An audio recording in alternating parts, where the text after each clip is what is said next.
Second update. My wife had a fling when she was my girlfriend and she thinks I should just be okay with it because it doesn't count because we were not yet married. Now I'm in limbo. Last week I was mostly angry, then as the weekend progressed I became mostly sad. I want to be able to hate her and flip that switch that tells me I'm being walked on and I'm a sucker, but it's just very hard for me to do that because I still love her and this is ripping me apart. Here is what has happened of any consequence. She finally came to the realization that I was not going to just get over this. This then brought her to the realization that I might want out of the marriage. This then brought on a near nervous breakdown from her. Someone, hell a lot, from the first post stated that she would try and manipulate me like that, and believe me, I was taking those words to heart when I thought she was having crocodile tears. But it soon became apparent to me that she wasn't acting or faking. She was having a legitimate panic attack. This led to an ER visit and that led to an overnight stay in the hospital and then to new medications and a scheduled follow-up with her doctor for later next week. This brought her family into it and that in turn led to long conversations all the way around. When we got home, with her family in tow, I asked what she wanted to do since there was a house full of people and she said she wanted to be with her mom for a while. That was fine with me as I had no desire to hang around all day with her dad or sister, so I said I was going to go finish up something at work and would be home later. 2 hours after I get there I get a text from her begging me to please come home and that she really needs me to talk with her. So I finish up what I was doing and head home. I am greeted on my own front porch by her dad who asks if he can talk to me for a minute. My anger level was already somewhat high, but I was ready to go to war if she had dumped a poop sack of lies on me with her dad. I mean, it's not like he and I are best friends in poop, but I've never had a bad moment with him, so I really wasn't going to be happy about being the bastard who broke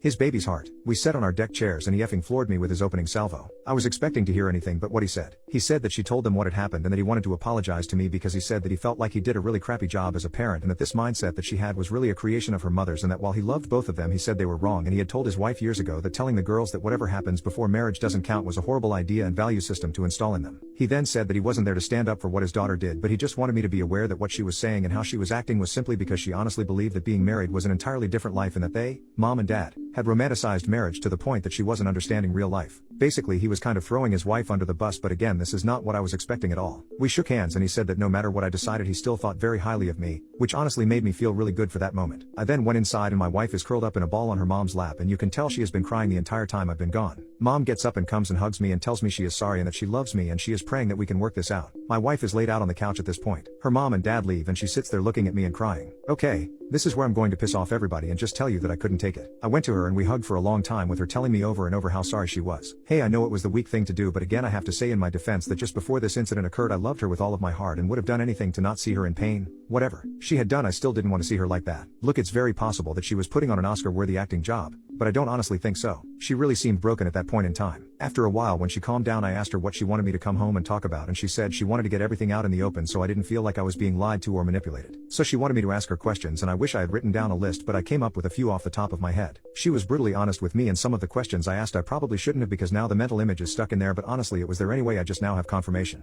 First, I asked for dates, or at the very least approximate dates. I didn't tell her about the engagement concern I had because I didn't want her to change stories, and she remembered exactly when they occurred. Fortunately, this happened a little earlier in our relationship than she told me initially, and so we were not engaged when this happened.